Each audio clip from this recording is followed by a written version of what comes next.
अगर आप ट्राई कर रहे हैं या कर चुके हैं तो इसका एक बार आप आंसर देख लो। इसका जो आंसर आएगा दैट विल बी 12। अब हम यहाँ पर बात करेंगे क्वेश्चन की। क्वेश्चन में जो पोटेंशियल है वो गिवन है 2ar² + b, और बताना यह है वॉल्यूम चार्ज डेंसिटी कितनी होगी। इसको करने का दो तरीका हो सकता है। तरीका नंबर 1 उनके लिए जिनकी मेमोरी बहुत स्ट्रांग है, क्लास में जो कुछ पढ़ाया गया है सब कुछ याद रहता है, और दूसरा उनके लिए जिनकी मेमोरी तो स्ट्रांग नहीं है बट उनका कंसेप्ट ओके है। तो पहला वाला मेथड ले लेते हैं। पहले वाले मेथड में आपको याद करना है about potential due to solid sphere. यहाँ पर सरफेस पे कोई चार्ज नहीं है, हर जगह प्लस प्लस का ऐसे अगर आप चार्ज एज्यूम करो अंदर, यूनिफॉर्म डेंसिटी है, तो जो पोटेंशियल होता है वो क्या होता है आपको याद होगा। ये डिपेंड करता है कि बात अंदर के किसी पॉइंट पर हो रही है बाहर के।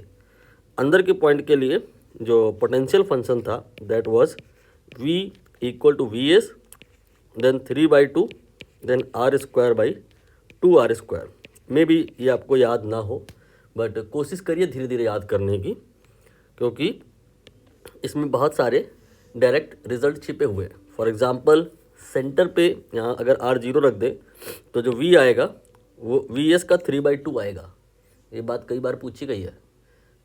सरफेस पे जो पोटेंशियल अगर आपका 10 वोल्ट है तो 10 × 3/2 ये आपका 15 आएगा। यहाँ पर 15 होगा, यहाँ पे 10 होगा, और यहाँ पर 10 और यहाँ पर 10 दोनों ये कहाँ पे होता है अगर चार्ज आपका ऑनली सरफेस पे है दैट टाइम।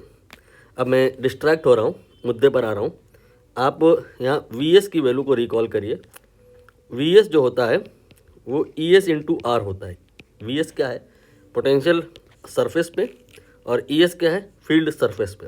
सरफेस पे फील्ड क्या होती है ρr/3ε0, एंड R एक और मल्टीप्लाई करोगे तो r² हो जाएगा। ठीक है, अब यहाँ पर हम अगर चाहें तो कंपेयर कर सकते हैं, बिकॉज यहाँ पर देख रहे हैं आप पैराबोलिक वेरिएशन है v का, और यहाँ पर भी वही है पैराबोलिक वेरिएशन है।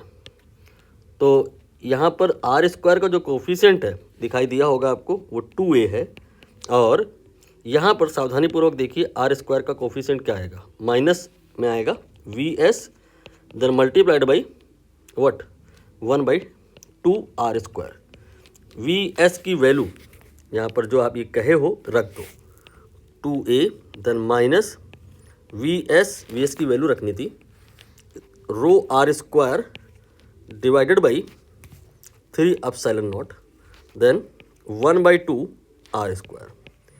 यहाँ पर नोटिस कीजिए r कैंसिल हो जाएगा, r² मतलब, तो रो यहाँ पर क्या आएगा we have to see over here, rho will come out, सब कुछ क्रॉस मल्टीप्लाई कर दो, 3 × 2 6 दूनी 12, और माइनस में आएगा 12a देन ε0, जिसे आप ओनली एप्सिलॉन भी कह दोगे तो कोई दिक्कत नहीं है।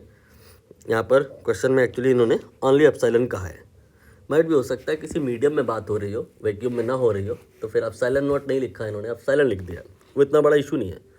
और इसकी तुलना हमें करनी है इन्होंने जो ये दिया है उससे, तो कर लीजिए, आपको दिख जाएगा कि लैम्डा की वैल्यू कितनी हो जाएगी 12 हो जाएगी, आंसर आ गया। दूसरा मेथड जिनका मेमोरी कमज़ोर है बट कंसेप्ट बिल्कुल परफेक्ट है, तो उन्हें क्या करना है v पहले अप्रोच कर बता देंगे फिर आप प्रोसेस करिएगा। v जो पोटेंशियल फंक्शन दिया है उसकी हेल्प से इलेक्ट्रिक फील्ड निकालेंगे, इलेक्ट्रिक फील्ड की हेल्प से फ्लक्स निकालेंगे, और फ्लक्स की हेल्प से इनसाइड चार्ज निकालेंगे, और इनसाइड चार्ज की हेल्प से हम रो निकालेंगे। यहाँ पर पहले स्टेप में क्या होगा v से e निकालेंगे तो कौन सा फार्मूला लगेगा -dv/dr, ये होगा e के बराबर। निकाल लेते हैं लगे हाथ, तो e जो आएगा यहाँ पे इसका आप डिफरेंशिएशन कर दीजिए और माइनस लगाना ना भूलिएगा, माइनस आ जाएगा ये 4ar। अगला स्टेप क्या बताया मैंने, e से हम फाई निकालेंगे। फ्लक्स क्या होता है इसका क्या फार्मूला होता है, E into area, area 4πr²। ठीक है, तो फ्लक्स यहाँ पे कितना आएगा, ई का वैल्यू रख रहा हूँ मैं 4AR मल्टीप्लाइड बाई 4πr²। तो ये आ जाएगा माइनस में 16πAr²। एक बार आप फिर से चेक कर लो, 4 और 4, ये आपका 16 हो गया, ए हो गया, पाई हो गया और r² हो गया। आई होप ये क्लियर हुआ होगा आपको। हम लोगों ने यहाँ पे फ्लक्स निकाली है। अगला स्टेप क्या होगा, फ्लक्स की हेल्प से हम लोग चार्ज जो इनसाइड द स्फीयर कंटेंट होगा वो निकालेंगे।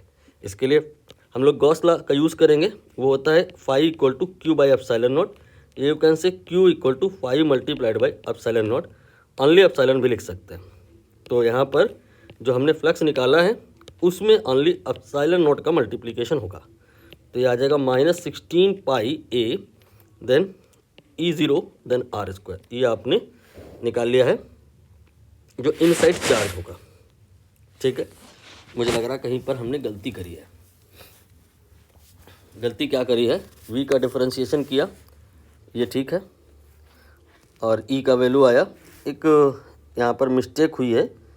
e की वैल्यू जब हमने -4AR रखी है और फिर 4πr² था, तो ये 4 4 16 a पाई, यहाँ तक तो ठीक है। r और r, ये r³ नहीं करा मैंने, ये करेक्शन कर लीजिए, r³। ठीक है, यहाँ पे भी कर लीजिए, ये हो गया r³। नाउ हम अब अगले स्टेप में आएंगे। यहाँ जो Q पता है और रो निकालेंगे। रो क्या है, डेंसिटी, वॉल्यूमेट्रिक डेंसिटी। ये हो जाएगा Q divide by volume -16πA E0 r³ and divided by volume, ये होता है 4/3πr³। अब आप यहाँ पे सॉल्व करें तो कितना आएगा, 4 चौको 16 और 4 गुणे 3 12, देन पाई भी कैंसिल हो जाएगा और इसके बाद में a आएगा, फिर एप्सिलॉन नॉट आएगा और r³ कैंसिल हो जाएगा। ये आपका 12A E0 आया है। इसे आप प्रश्न में जो दिया है, क्या दिया है, -λAe, इसे इक्वेट करा दीजिए। E और E0 एक ही बात है, यहाँ पर कैंसिल हो जाएगा, ये कैंसिल हुआ, ये कैंसिल हुआ और लैम्डा की वैल्यू 12 आ गई। तो जो भी मेथड आपको पसंद आए आप फॉलो कर सकते हैं।